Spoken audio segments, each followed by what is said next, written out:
আসসালামু আলাইকুম। জীবনের প্রথমবার ইনকিউবেটর কিনে সেই ইনকিউবেটরের ভিতরে ডিম থেকে বাচ্চা ফুটলো, আলহামদুলিল্লাহ। কিছু ডিম অনলাইন থেকে আনিয়েছিলাম ইনকিউবেটরে দেওয়ার জন্য, চেক করার জন্য 50টি ডিম আনিয়েছিলাম। তার মধ্যে 5টি ডিম ভেঙে যায়। তার মধ্যে 45টি ডিম ইনকিউবেটরে দেই। এর মধ্যে 39টি ডিম ফুটেছে, আলহামদুলিল্লাহ। প্রথম অবস্থায় এত ভালো রেজাল্ট আসবে আমি কল্পনাই করতে পারি, কারণ আমি কখনো ইনকিউবেটরে ডিম দেই নাই। তাপমাত্রা, আর্দ্রতা কিভাবে কি করতে হয় সেটাই জানি না। এত ভালো আসবে কখনো কল্পনা করতে পারি না। দিন শেষে আলহামদুলিল্লাহ।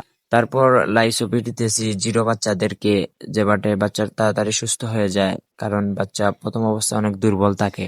তারপর ব্রয়লারের ফিড ব্লেন্ডিং করে একেবারে গুঁড়া করে দিয়ে দিলাম ব্রুডারে। এরপর আস্তে আস্তে একটি একটি করে বাচ্চা সবটি ব্রুডারের ভিতরে দিয়ে দিলাম। দেখা যাক, আল্লাহ ভরসা। দিন শেষে কতটা বাচ্চাকে সুস্থ রাখতে পারি আর কতটা বাচ্চা থেকে আমরা ডিম পাই, সবকিছু নিয়ে আপনাদের ভিডিও দেব ইনশাআল্লাহ। আজকের মতো এতটুকুই। সবাই ভালো থাকবেন, সুস্থ থাকবেন। আল্লাহ হাফিজ।